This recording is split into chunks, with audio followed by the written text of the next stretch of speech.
Na dnešnej tlačovej konferencii sme mali možnosť poznať veľké množstvo inšpiratívnych žien. Vy ste organizátorka tejto akcie už 18. rok. S akými očakávaniami možno, alebo pocitmi vstupujete do tohto ročníka?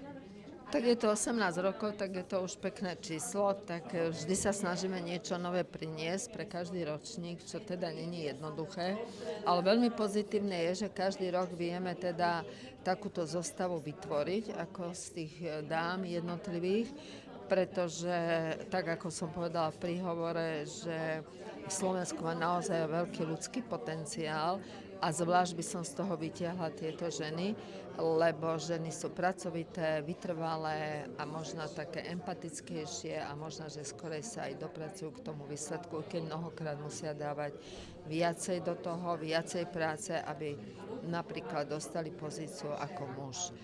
No ale však my sa nedáme a ideme ďalej, hej.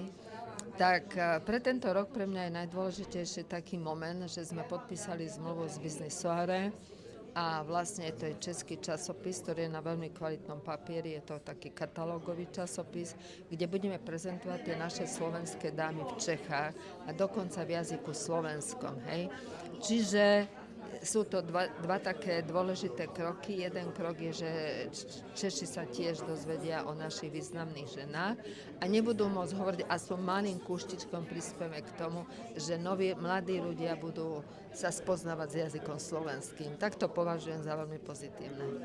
To je veľmi dôležité. Ešte mi prezrate váš osobný tip, kde beriete energiu. Myslím, že to bude zaujímať veľa nielen žien, ale aj mužov.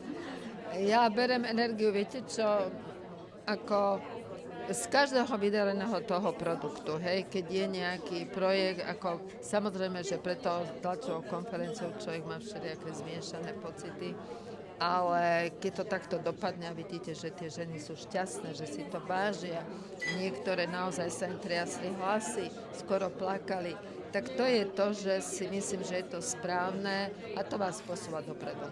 A má to zmysel. Ďakujeme pekne.